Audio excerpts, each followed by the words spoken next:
Hello, welcome back to Forever United TV, everybody. We're looking ahead to the game this weekend. A massive fixture for Manchester United, and in particular, interim manager Ruud Van Nistelrooy. I'm going to go through in this video how I see Manchester United setting up, the best way we can set up to actually get all 3 points, which we desperately need this weekend.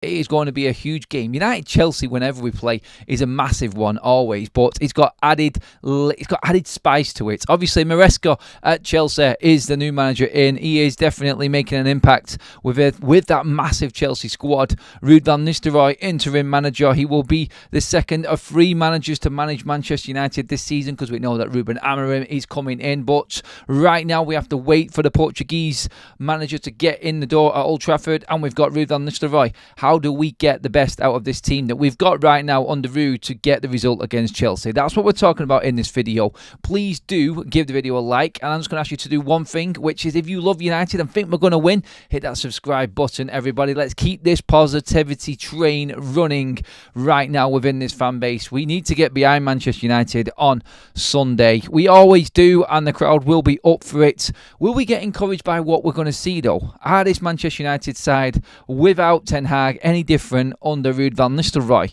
The goals were great against Leicester the other night. Fantastic, yes. But still, looking at this game ahead, it's a different kettle of fish.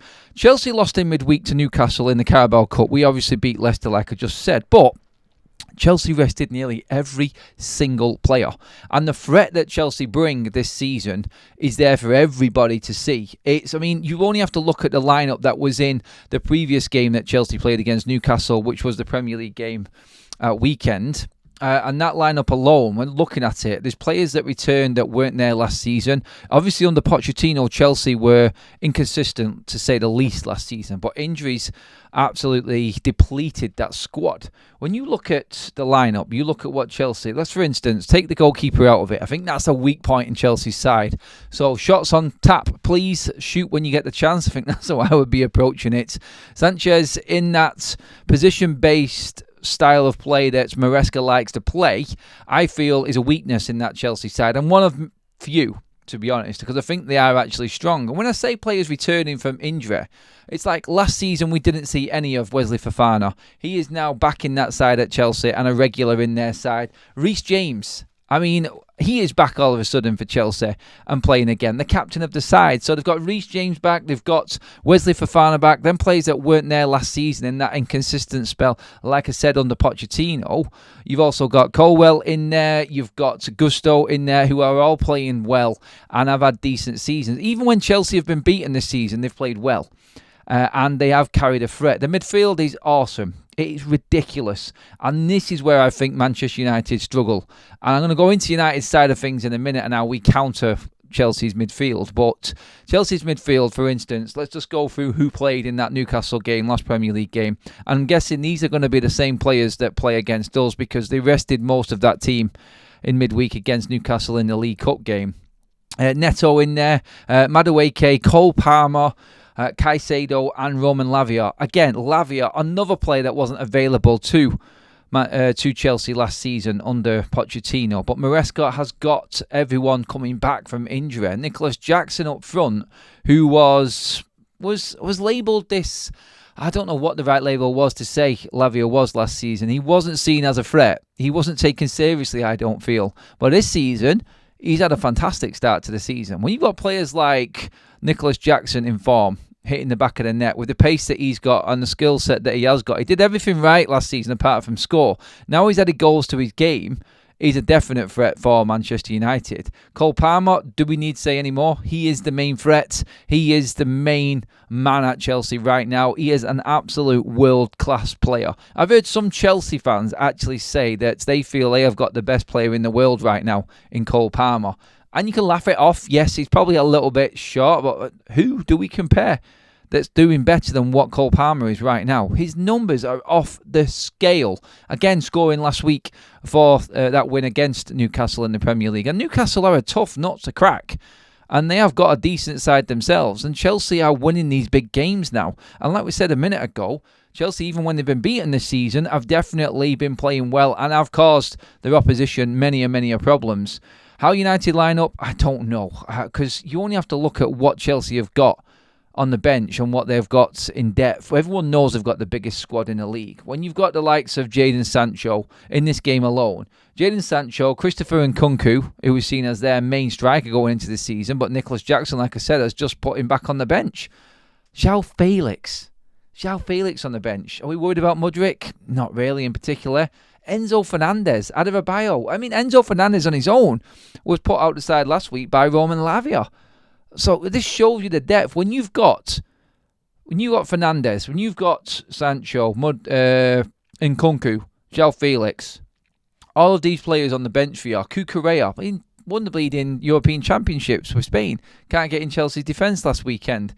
Depth and some is in that Chelsea side right now. They're playing well. They're fifth. They're only 1 point off fourth place in the league. And Manchester United right now just have to have their wits about them. They need to be on it in every single department, which is why, as you can see, my team is going across the bottom of the screen right now.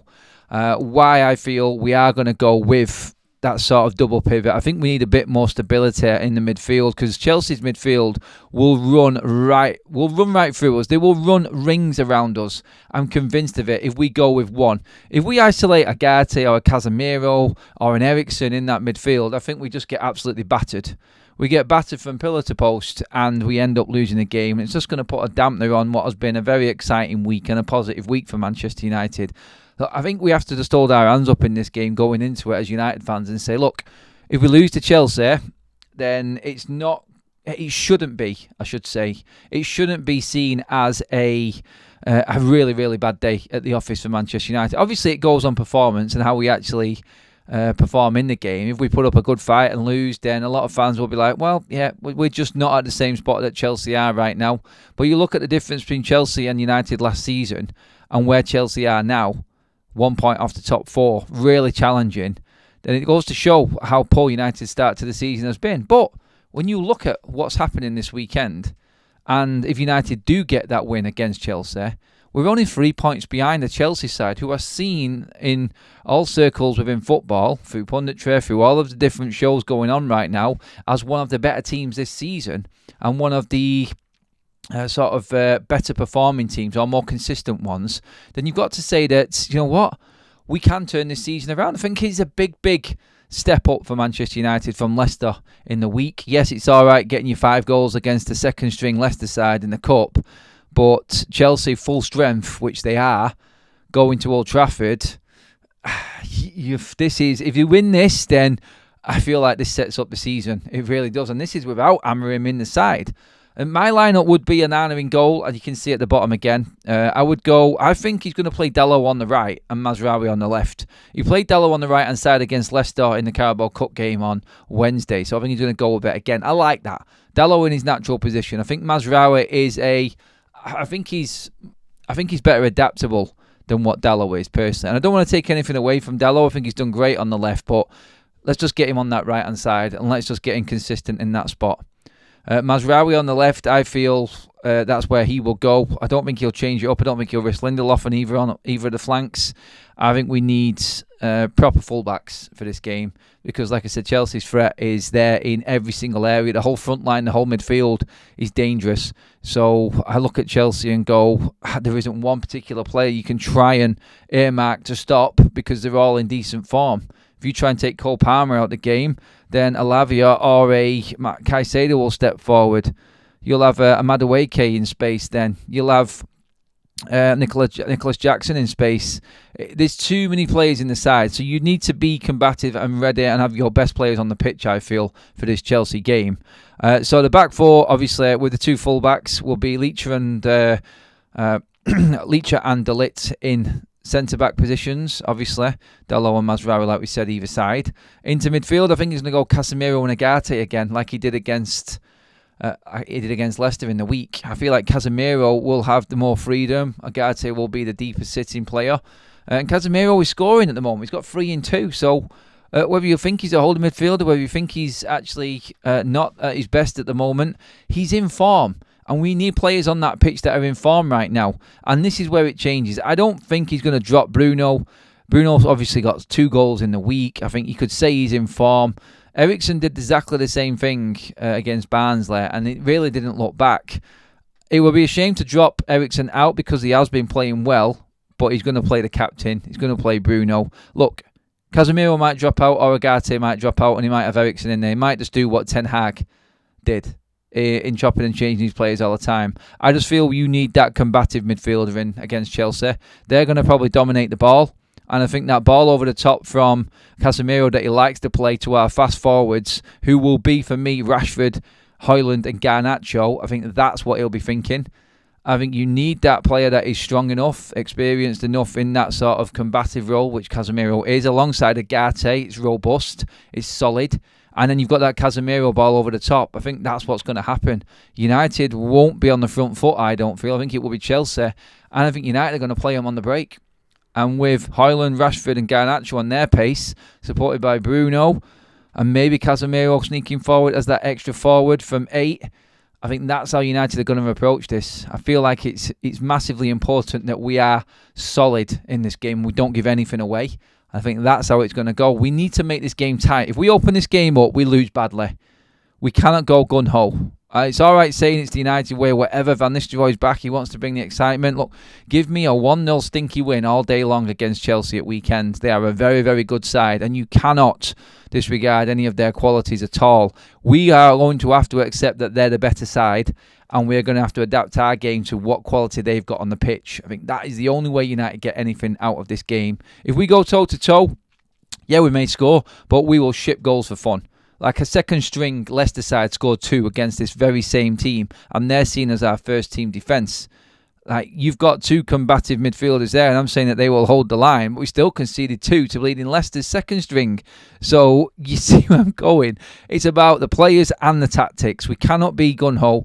I feel like them players are better at sitting in and compacting that midfield and defensive central area to stifle Chelsea's threats. I think that's how Manchester United have to approach this. Casemiro can then ping that ball.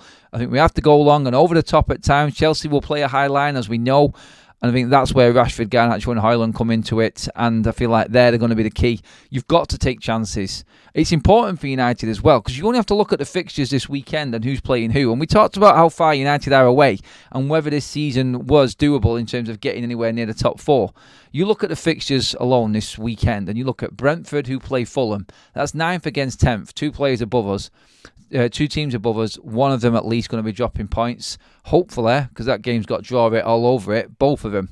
Spurs against Villa, 8th against 4th. Both teams playing each other that are ahead of us in the league table. Newcastle against Arsenal. Arsenal in 3rd.